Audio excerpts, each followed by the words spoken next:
So what's up, everybody? We're here with Allan from Nibiru, Revolution Roads, Dopamine, Jabberwocky, Chemical Warfare, Still Life, but Nibiru is the main thing. Yeah. In other words, Allan's like a guitar I god. stay busy. Yeah. So, you just recorded solo for Bijou. What were you thinking during it? What was the process? You kind of improv'd it. So what were you thinking about? C sharp. I was just trying to stay in key, like I do with just about everything. Just hang on tight. Cool. So how long you been playing guitar, and what really got you into guitar and into metal and like that? I've been playing guitar since I was 8, and I'm 48 now. So do the math. It's been 22 years. No. But no, I've been playing longer than I can't remember not playing, basically. I don't remember a time in my life where there was no music. And what got me into metal was really just, ever since I started playing, I always liked the louder, faster, heavier sound or whatever. Even whenever AC/DC was like the heaviest thing you could hear, or at least that I could hear anyway, it was like I always wanted more and more and more. And it started with punk rock kind of stuff, and then as soon as I heard a local band called Hellwitch from they were around in the early 80s, I heard them before Slayer, before Celtic Frost, before any of those bands. I heard this local band who played those songs. And I was like, oh, I need to go find out who Slayer is, and then I got hella weights and was like, oh. And same with the band Death. Those guys did a Death cover of Infernal Death, which is on the first Death album. And that was the only album they had out at the time. And Chuck Schuldiner played a show with them here. And they were like, oh, it's Evil Chuck from Death. And I was like, Death? And he was like, yeah, go buy their album or whatever. And I had to go to, it was whenever I went to Tampa. And I was able to find the record. Nobody around here had it. Wow. But that was Leprosy. No, Scream Bloody Gore. Because it was Infernal Death was the song. Wow. How old are you? 48. Oh, wow. Old man. I got a son that's older than you, so. Oh, yeah? How much older than you? He'll be 30 in April. Oh, wow, okay. Yeah, I'll only be 26. Yeah. Wow. Yeah. Wow. Which that's why, I never left Gainesville. I had a family young and,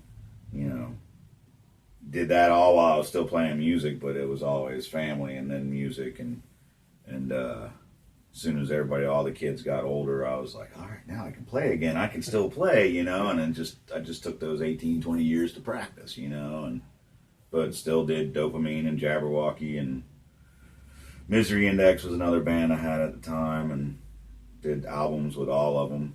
Recorded about 7 or 8 albums with all original music. Wow. So, and I gave you one. That was the last Dopamine album, and 2007.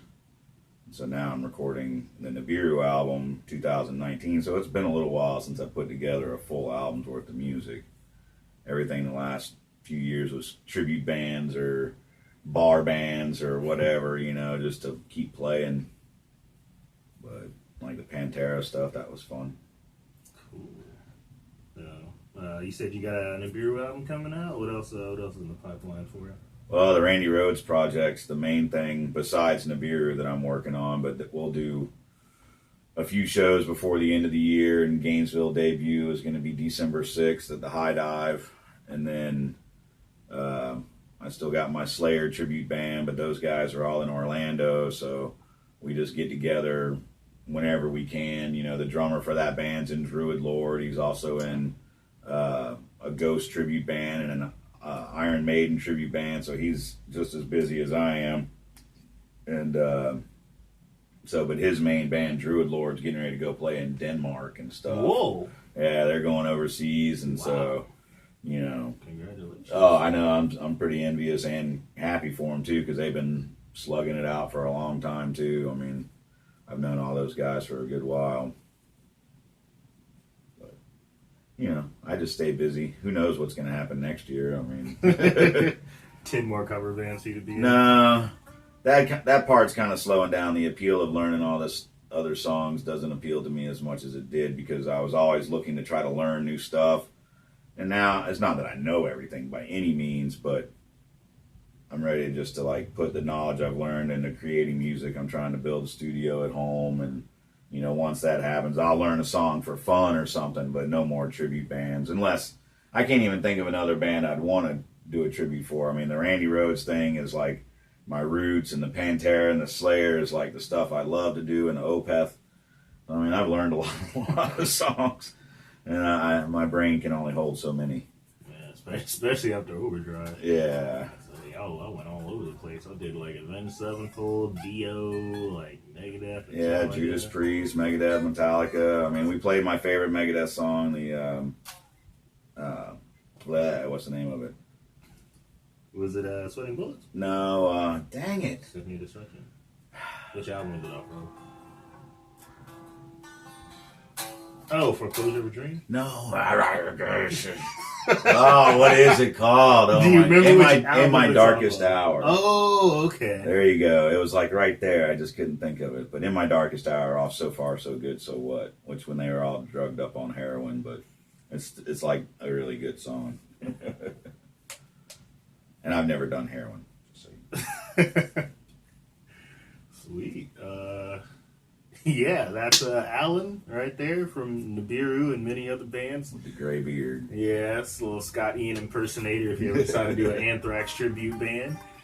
And yeah, go check him out. All his stuff will be in the links in the description below. Thank y'all for watching, and rock on. Peace.